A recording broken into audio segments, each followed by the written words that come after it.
प्रभास की आदि पुरुष जब रिलीज हुई थी तो इसे कार्टून बताकर खूब ट्रोल किया गया था। उस वक्त एक एनिमेटेड रामायण की खूब चर्चा हुई थी। कहा गया था कि ये वाली रामायण भी आदि पुरुष से बेहतर है। इस कार्टून वाली रामायण का नाम है Ramayana the legend of prince Ram. अब इसे सिनेमाघरों में रिलीज किया जा रहा है। रिलीज डेट है 24 जनवरी। हाल फिलहाल में इसका ट्रेलर भी आया था। इसे भी पॉजिटिव रिस्पांस मिल रहा है। 1993 में आई इस रामायण को 2022 में कुछ लिमिटेड भारतीय थिएटर्स में रिलीज किया गया था। काहे कि इस साल भारत जापान के कूटनीतिक संबंधों के 70 साल पूरे हुए थे। ये पहला मौका था जब इसे भारत में रिलीज किया गया था। 1992-93 के आसपास इसे अमेरिका और जापान में रिलीज किया गया था, पर उस समय भारत में राम जन्मभूमि वाला मसला चल रहा था, जिस वजह से विश्व हिंदू परिषद जैसे और कई संगठनों ने इसका कार्टून वर्जन रिलीज करने पर आपत्ति जताई थी, यानी रामायण को कार्टून की तरह पेश करने में।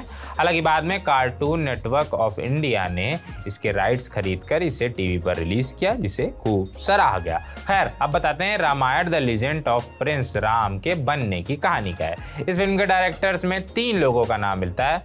यूगो साको, हालांकि इसे कंसीव्ड बाय यूगो साको लिखा गया है। जो अब नया ट्रेलर आया है उसमें डायरेक्टर के तौर पे यूगो साको नहीं है, लेकिन जो पुराने आप कहीं देखेंगे इंटरनेट पे तो वहाँ यूगो साको को डायरेक्टर के तौर पर भी नाम मिलेगा। दूसरा नाम है राम मोहन का और तीसरा है कोइची साकी का। यूगो साको पहली बार 1970 में भारत आए। उसके बाद से उन्होंने भारत से जुड़ी कई डॉक्यूमेंट्रीज बनाई। फिर 1983 में वो डॉक्यूमेंट्री द रामायण रेलिक्स नाम बनाने भारत आए, जो कि इलाहाबाद के पास हो रही पुरातत्व संबंधी खुदाई से जुड़ी हुई थी। उसी दौरान उनका परिचय राम से हुआ, महाकाव्य रामायण से हुआ। वो राम की कहानी बुराई की अच्छाई पर विजय से बहुत प्रभावित हुई।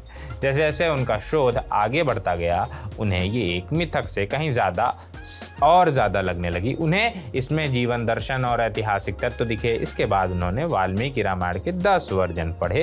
हालांकि उनका बैकग्राउंड एक डॉक्यूमेंट्री फिल्म मेकर का था, फिर भी उन्होंने भारत के कोलैबोरेशन से एक एनिमेशन फिल्म बनाने की ठानी। उनका मानना था राम एक भगवान है, ऐसे में मुझे लगता है कि कोई एक्टर उनका रोल करे, इससे बेहतर है इसे एनिमेट किया जाए। साको ने इसके बाद महीनों इसके नैरेटिव पर काम किया, किरदारों के कपड़ों पर रिसर्च की, रामकालीन आर्किटेक्चर पर काम किया। इसके लिए वो कई पुरातत्वविदों, शिक्षा शास्त्रियों और इतिहासकारों से मिले। वो विदेशी होने के नाते इस मामले में और अधिक सतर्क रहना चाहते थे कि ये बढ़िया बने, भारतीयों की धार्मिक भावनाओं को किसी तरह से आहत न करे। इसकी एनिमेशन टेक्निक में भारत और जापान का मेल है। जापानी स्कूल ऑफ एनिमेशन, मांगा और भारतीय क्लासिकल पेंटिंग को मिलाकर इसके किरदारों को गढ़ा गया था। इसमें साको की मदद भारतीय एनिमेटर राम मोहन ने की थी, इसलिए उनका नाम भी फिल्म के डायरेक्टर्स में शामिल है। इसकी तारीफ कभी नरेंद्र मोदी ने भी मन की बात में की थी।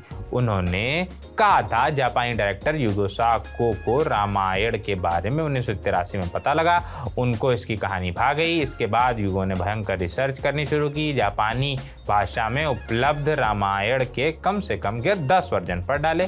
फिर उन्होंने इसको एनिमेट करने की ठानी। इसमें उनकी भारतीय एनिमेटर्स ने भी मदद की।